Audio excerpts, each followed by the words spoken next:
So welcome back to some more Grand Theft Auto Vice City. In this part, we will be completing the street races that you can do here at Sunshine Autos, which happen to be located right next to the import garage at Sunshine Autos, so don't get lost.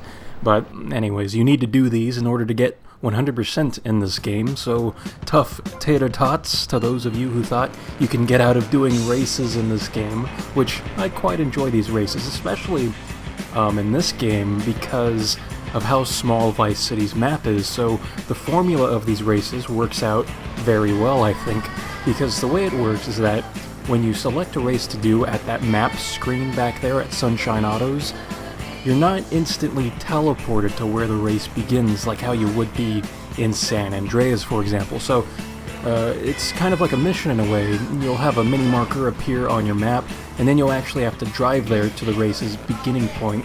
So I like that because it allows you to use whatever vehicle you want to use for the race. In this case, and in the case of all these races, I'll be using the Sabre Turbo, but I probably should have mixed it up just to showcase the feature, or I suppose just using the same vehicle over and over again and showcasing the feature, but for variety's sake, I suppose I should have used something like the Banshee. But before continuing, I'd like to point out how slapping someone's ass can really be beneficial for you in the world of racing in Grand Theft Auto games anyways, because you can see just by I think that's like the PIT maneuver. You can do that and just spin these vehicles out of the way, and in that case it worked out very well, and at the beginning of this race here it worked out well. So that's just something you can keep in mind. It can kind of screw you over, like right there I crashed into a tree and now my car is smoking, but fortunately for us, the Sabre Turbo is a fairly sturdy vehicle, and I don't know if it's because I'm using the Sabre Turbo and it's just naturally like this, but I feel like during these races, they increase your vehicle's power to where you're able to do things like that, and it makes me wonder if I were driving like a light vehicle like a Banshee or a Cheetah or something, would I be able to still do that as effectively as I'm doing it here with the Sabre Turbo while doing these races? That's a question that should be answered, but unfortunately I use the Sabre Turbo for all 6 of these races that we have to do here. So this whole slapping ass thing with vehicles reminds me of something I saw on YouTube, which was a clip of a show called My Strange Addictions, and the clip was about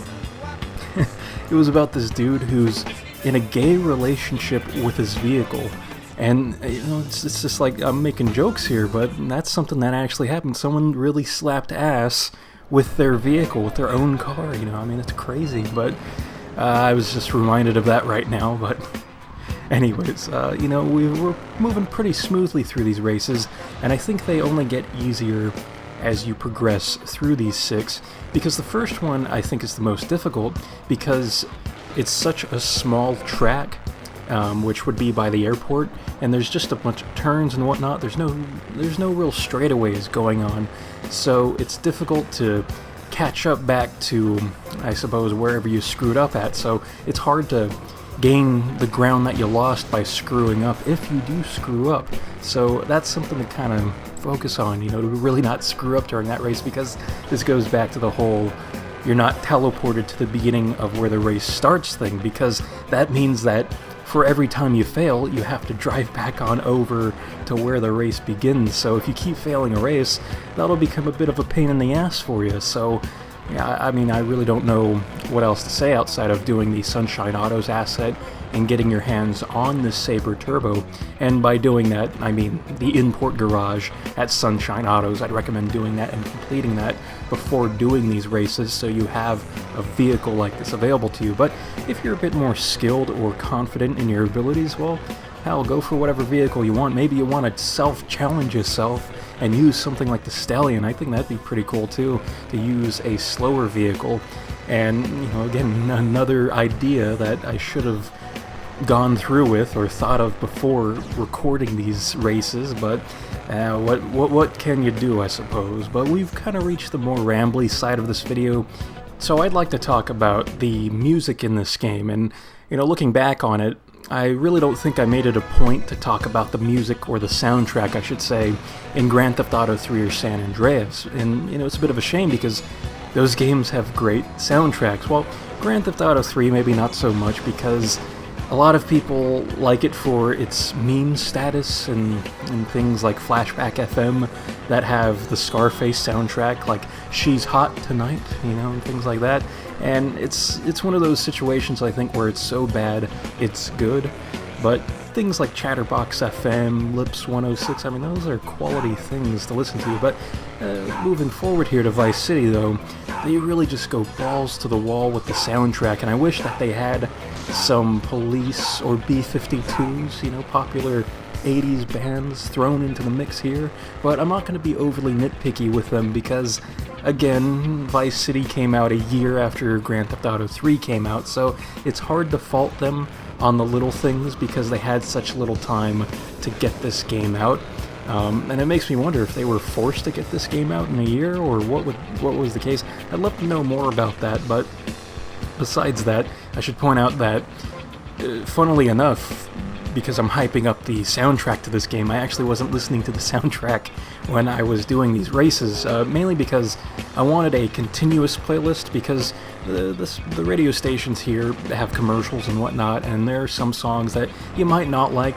Overall, you like the station or whatever, but there's maybe a song that comes up where you're like, let's change the station, and you get situations like that. So I'm not putting that against the soundtrack at all. I still think Vice City has a phenomenal soundtrack, but you gotta mix things up every once in a while and, keep things fresh, which is why Taylor Swift was not included in my little playlist while doing these races. You gotta take a break from the honey, and of course it wouldn't be a part in which I'm talking about music in some way or in some capacity without mentioning Taylor Swift, so, I figured I'd throw that in there.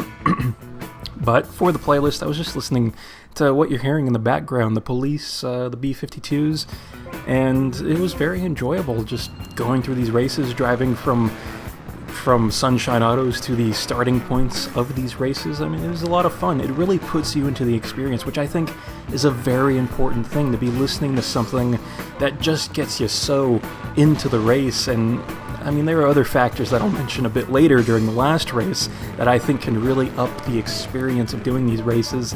But again, you also have to be able to multitask in a way to where you're doing the race on autopilot while also thinking about other things, including thinking about voice cracks, because that's been happening over the course of the past minute for some reason. Maybe things like this just get me really excited and my voice just can't handle it.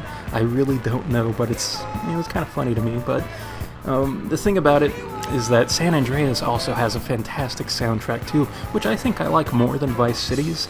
And that's, again, not to say Vice City's is bad or anything. I think it's phenomenal in its own right, but I just like San Andreas that much more. And they also had a bit more time in between Vice City and San Andreas to get all of these phenomenal songs. And it kind of, there's one thing that kind of, I guess, gets taken away when you're going from Vice City to San Andreas, or I suppose Grand Theft Auto 3 and Vice City to San Andreas, because they made their own songs on some stations. Like the Love Fist songs aren't actual songs; they made those up for the game. And there's a song on Espantosa, which also they made it up. It's that Life is a Lentil song that we saw in the Job mission for the Malibu Club. And it's like, that's really cool, but they didn't have that in San Andreas. And I'm pretty sure they brought those types of songs back to where they made their own songs in Liberty City Stories. So it'll be kind of fun listening to that soundtrack again once we get to that point in Liberty City Stories. But I just wanted to point that out, that they didn't do that for San Andreas. So part of the appeal, I guess, of the soundtrack is lost if you're really into that, which I wouldn't really put it against them too much, but it's something that's fairly noteworthy that they didn't have that, but at the same time they had all these phenomenal songs. I don't know. Again, I'm just rambling at this point because we have to fill up time, because we're not one of those plebs that just uploads the gameplay with no commentary, which some people enjoy, but I don't know, whatever. We've reached the last race here for these street races, and right here is a concept that I absolutely love, because it's a racetrack that goes across the entire map, And again, Vice City is small enough to where this works out very well. And it makes me wish in Grand Theft Auto 3 they had something like this, because I know for the races they only had Turismo, which goes around Portland, and there was a checkpoint pickup type mission that you did for King Courtney on Staten Island, and it's not really a race as much as it is just a checkpoint collection thing, which I guess is what races are because we're going through checkpoints, but it was more like, it wasn't really a race. You were just going to random points on the map as they popped up, so that's a bit different. And in Shoreside Vale they didn't have anything, but I don't think they have anything like that in Liberty City Stories. They might, but I don't remember that game as well, because that's a game I only played when it came out on the PSP, and I was a fairly young guy at the time. I want to say I was 12? 2006. Yeah, I was around 11 or 12 when that game came out, so I don't have too many strong memories about that game.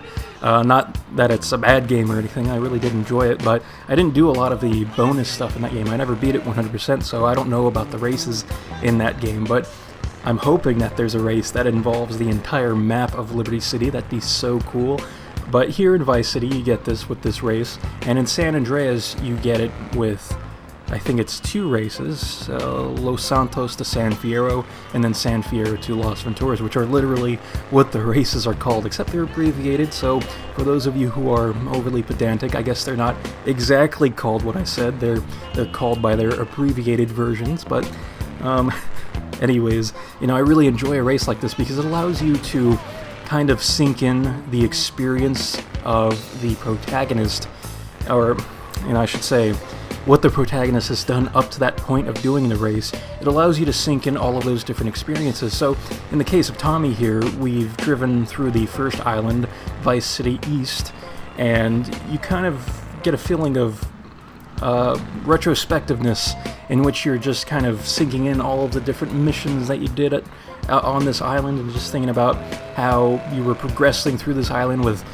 Ken Rosenberg and Avery Carrington, and then you eventually worked your way on over to, I suppose, those smaller islands, and you had the gang shootout thing on the rooftop with Lance, you were in a helicopter doing all that, and, you eventually move your way on over to the other island, and then you're thinking about all those experiences. I mean, it's things like that where you're just re-experiencing the journey in a way, because I'm kind of at the point, not to toot my own horn or anything, but I'm kind of at the point to where I'm autopiloting these races and just kind of looking around, seeing the sights to see and seeing the environment I'm in, and it's really fun to do that in San Andreas because I feel like CJ's journey is a bit more, I don't want to say, I suppose progressive than in Vice City, because Tommy starts out already in the good part of Vice City, because I think Ocean Drive and Ocean View and the Malibu Club area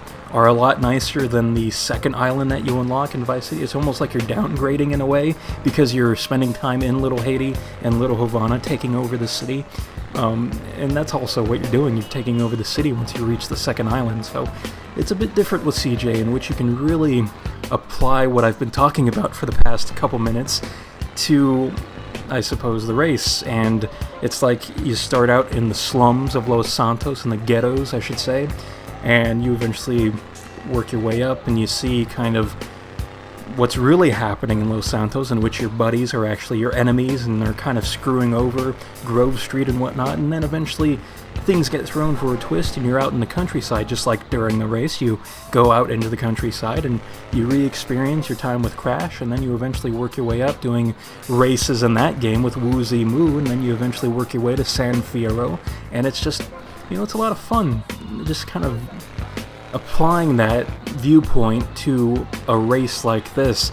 It makes it a bit more enjoyable for me. Some people probably don't care, and I would assume people like that have probably already clicked away, but they might not care about the more sentimental side of doing a race like this, so I don't know, to each their own, and however you want to enjoy doing these races, it doesn't matter. That's the beauty of it. You can think about whatever you want while doing these races, as long as you get through the checkpoints and come in first place. Well, then that's all that matters. Then you get your percentage points. So with that being said, we've come to the close here. We're in the home stretch, and we're gonna make a full circle here and coming to the beginning point of this race.